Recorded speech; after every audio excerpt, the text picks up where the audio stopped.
So I have friends at Drexel who played Mercer. I have friends at Colorado who played Mercer, and they both said that they're the best team that they've played all year. They said they're veteran, they defend, they can score, they have multiple shooters, they're coached at the highest level. So we beat a really good team, and the only surprise to me today is how well we played the first 30 minutes. The first 30 minutes, that just doesn't happen very often to a Mercer team. The last 10 minutes we had to hang on a little bit. Obviously, BJ going down hurt, and sometimes it is hard to play with a lead. It's really hard to play, with the same exact intensity level when you build up a big league. And it doesn't take but the slightest drop off for a team like Mercer to take advantage of it. And of course, number 10 for them is the most efficient offensive player in the country, and that's a fact. Is that on Ken Palm, I think? Yeah, Ken Palm has him rated the number one offensive player in the country because he shoots 60% of his threes, which no one does. And he makes all his free throws, which no one does. And he's a smaller player that shoots almost 60% on two, which no one does. And if you look at his stats today, 100% on free throws, 67% on threes, and again, almost 60% on twos. So we beat a really good team.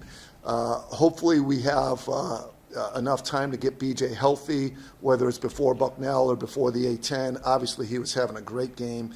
Obviously, it affected us when he went out. We really want to close out the non-conference strong. I saw Dan's stats that we have the 8th hardest schedule in the country going into today's game. So if we can pull out a winning record Friday against Bucknell, against a top 10 schedule, that would make me feel better than it would the other way. Coach, are you just, like I said, when a player goes down and you're leading scorer and you're rebounder, are you just proud of the way the guys responded? Yeah, I am. And it happens occasionally. It stinks every time it does happen, but you just have to respond. And it really changed the game. And Mercer got some confidence, made some really tough shots.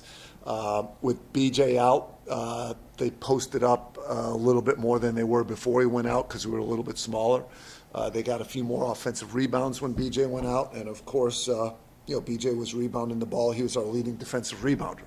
So we lost a good defensive rebounder. We lost a little bit of size, and they took advantage of it. Number 10 does what he always seems to do, make incredibly difficult shots, and it put a lot of pressure on us to hang on. And that's not bad experience. That's not a bad experience before January. It probably makes your team a little bit better to have to make some big free throws, not turn it over against the press, than just to coast in and a win. But again, you can't tell me too many games that people coast in on a win against Mercer.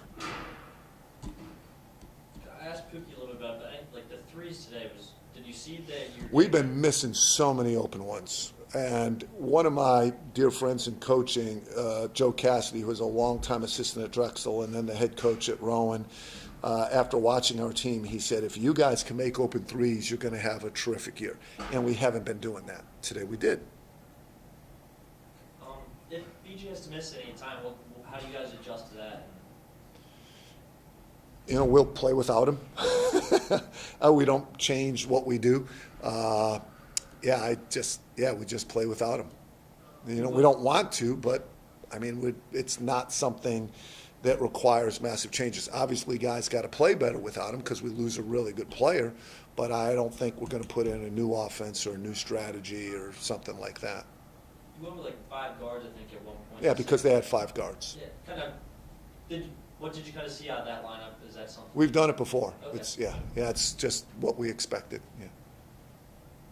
Yeah, they went 5 guards. So many teams now play smaller, especially when they're down and they need to steal the ball or make threes and spread you out. So they put 5 3-point shooters out there, and other teams have done that too. And then there's no one for a guy like Tony or Miles to cover. Everyone's, a guard pretty much. And when the only way the other team can win is to make threes, you want to adjust.